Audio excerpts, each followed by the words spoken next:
1406년 봄 조선 제3대 임금 태종은 쉽게 결정을 내릴 수 없는 문제 앞에 서 있었습니다. 중전을 비롯한 궁궐의 여인들이 병에 걸려도 남자 의원의 진찰을 끝내 거부하고 있었기 때문입니다. 유교 사회에서 남녀의 구분은 질서였고 그 질서는 때로 생명보다 앞섰습니다. 중전의 병세는 깊어지고 있었지만 궁궐 안에서는 누구도 쉽게 침소 안으로 들어갈 수 없었습니다. 태종은 신하들에게 물었습니다. 중전의 병환이 깊어지는데도 어이를 물리치니 이를 어찌하면 좋겠는가? 한 신하가 조심스럽게 말했습니다. 부인들의 병을 돌볼 여자 의원을 두는 것이 어떻겠습니까? 여자에게 의술을 가르친다. 조선에는 전례가 없는 일이었습니다. 하지만 태종은 잠시 침묵한 뒤 결단을 내립니다. 전례가 없다고 해서 하지 못할 일은 아니다. 백성의 생명을 구하는 것이 임금의 도리라면 그렇게 재생원의 명이 내려졌고 어린 여자아이들을 선발해 의술을 가르치라는 지시가 내려졌습니다. 이 결정은 조선 역사상 처음으로 여성이 국가의 의료체계 안으로 들어오는 순간이었습니다. 재생원의 문이 열리자 그 안에는 그동안 누구도 주목하지 않던 아이들이 모여 있었습니다. 이들은 대부분 관비이거나 신분이 낮은 집안의 아이들이었습니다. 양반의 딸도 아니었고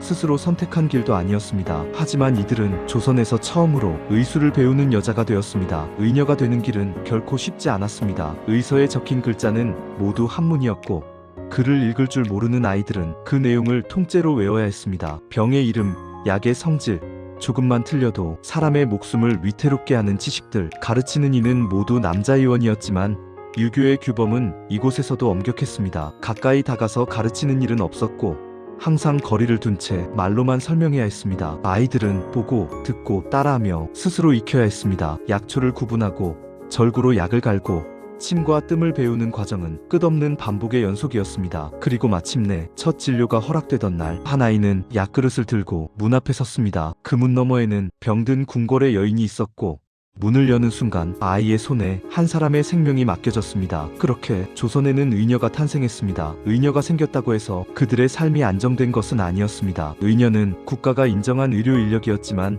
의원처럼 존중받는 신분은 아니었습니다. 필요할 때만 불려나오는 존재, 기록에는 남지만 목소리는 남지 않는 위치였습니다. 그럼에도 의녀의 역할은 점점 늘어났습니다. 궁궐의 여인들, 남자 의원이 접근할 수 없는 여성 백성들, 출산과 산후 질환, 전염병이 돌 때의 현장, 의녀는 늘 가장 가까운 자리에서 병자와 마주했습니다. 하지만 그 헌신에 비해 보상은 충분하지 않았습니다. 시간이 지나며 일부 의녀들은 본래의 목적과 다른 역할로 동원되기도 했습니다. 치료보다 시중과 오락에 가까운 일들, 여자 의원이라는 이름 아래 그 경계는 점점 흐려졌습니다. 그럼에도 불구하고 의녀 제도는 사라지지 않았습니다. 조선 사회는 끝내 그들을 완전히 포기할 수 없었기 때문입니다. 의녀는 역사의 중심에 서지 않았습니다. 왕의 업적으로 기록되지 않았고 위대한 개혁으로 불리지도 않았습니다. 하지만 그들이 남긴 변화는 조용히 이어졌습니다. 의녀의 등장은 여성의 질병을 처음으로 국가가 관리해야 할 문제로 바꾸어 놓았습니다. 출산과 산후의 고통,